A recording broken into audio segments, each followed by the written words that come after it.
Hello, I'm Munir with Blockchain뉴스, and it is my pleasure today to introduce to you guys two very distinguished gentlemen. Why don't I let them introduce themselves? Hi, my name's Nerayoff. I am the CEO and founder of Alchemist, which is a blockchain advisory and development company. I am Jeff Pulver. I'm vice chairman of Alchemist, and I enjoy playing with disruptive technologies. Thank you, gentlemen. So these gentlemen are here with a tZERO team. I'm very much embedded with them, and I would like to ask them to tell us a little bit, about what brought them into cryptocurrencies, and give us a little sense of their background.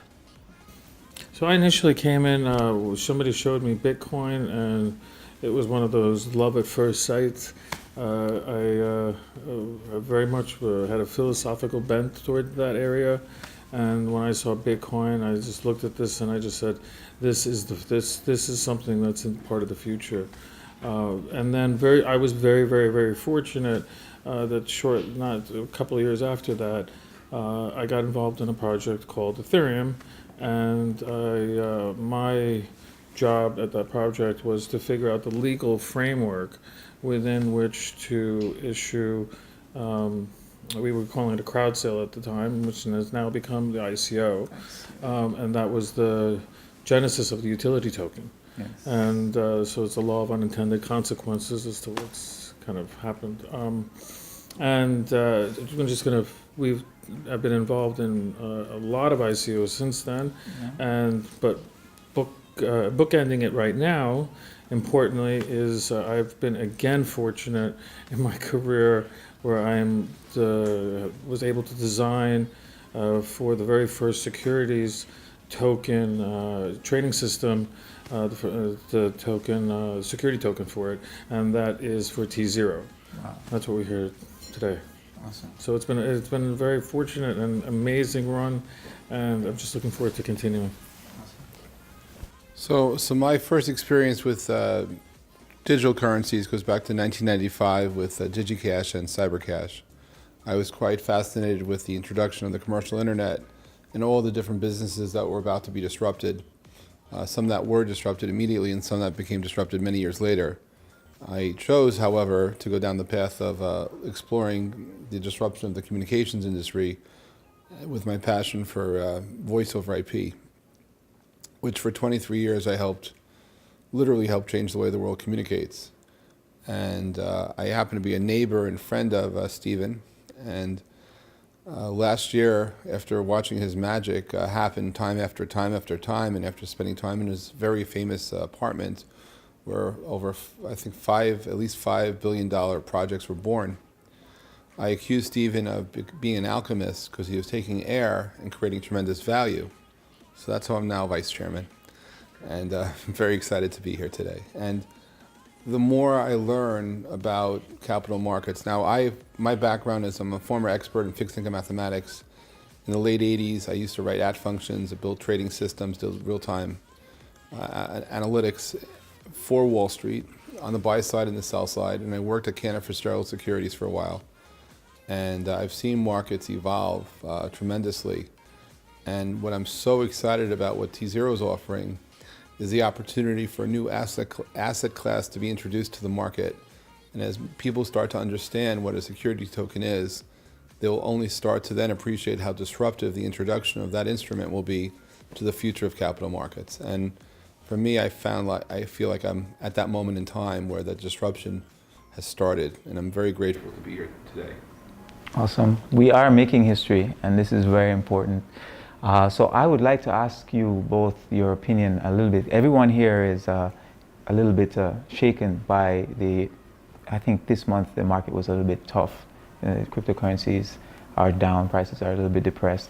So I wanted to ask you guys what you think will be the future and how prices will kind of evolve, change, whether up or down, and how maybe perhaps tZERO adds quality to the space or might make the space evolve in some way? So I have been, I don't know whether it's fortunate, but I have been the beneficiary of living through, I think, for massive corrections in the cryptocurrency space. So this is nothing new to me. This is the first one that I think is different, and only because you got a lot of members of the public involved, whereas before it was a much smaller enclosed group. So I think it's actually made the news. But really, it's not much different than the other ones. In fact, if you go back just 3 years, Bitcoin itself went from about 1250, 1260 down to about 175 over like an 18-month period, and it just went down, down, down, down, down. Me and most people I know were not, and again here, we're not upset about that. We took it as an opportunity. I personally took it as an opportunity, and I think I believe the market will bounce back. I believe if you believe in the technology, what the technology can do, and the projects that are coming out, and the protocols that are coming out, and you understand that this is unique, and there's a liquidity event coming from the entire world that's never been seen before.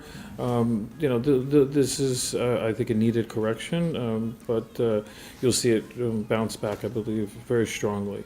As far as tZERO, this is very important. The markets have had a lack of clarity. They've had that because they have had a lack of regulation, and it's been questioned whether or not these tokens are legitimate, whether or not they're securities, whether they're this, they're that. This country says it's something, another country says it's another thing. Within a country, they have 3 different ideas depending on which regulatory body you're talking to.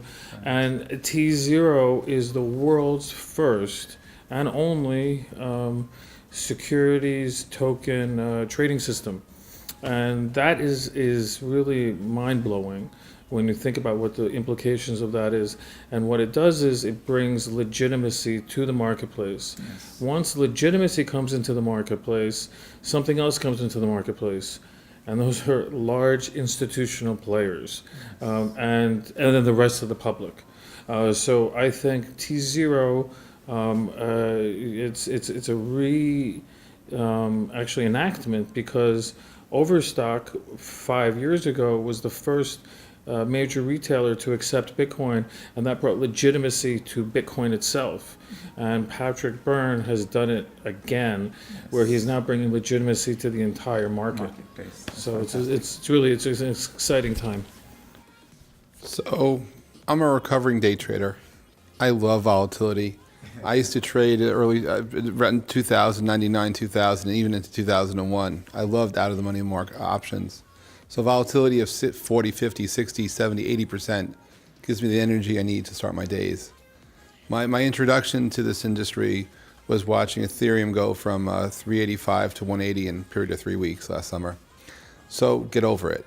What we're really talking about is something that's transformational to the world, that is bigger than the impact of the introduction of the commercial internet, something which, as blockchain is accepted and adopted in different industries, it's transformational. Not only capital markets, but in every vertical there is. The introduction of the internet and then the whole .com boom of the 90s gave us the idea of that, yes, some people went broke. There were people who became instant millionaires and billionaires. We're living in that moment in time where, once again, yeah, some people may not make it. But we will have a new class. We will have the blockchain millionaires, the blockchain billionaires, and for the first time, the blockchain trillionaires. Somebody's going to wake up in there overnight. Maybe it'll be my friend Steven here, and he'll say, "Oh my God," keep it to himself. But in his wallets, it adds up to more than $1 trillion.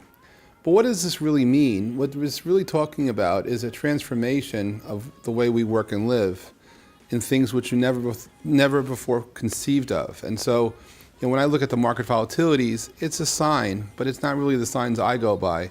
I'm looking at how different businesses around the world are changing. And for me, the key thing about a security token is that you don't have to be on the blockchain. You see, a security token offers an entrepreneur or a Fortune 500 company the opportunity to raise capital from the crowd, to define the characteristics of it, that perhaps I'm giving out equity, perhaps not, perhaps I'm giving a percentage of my top line.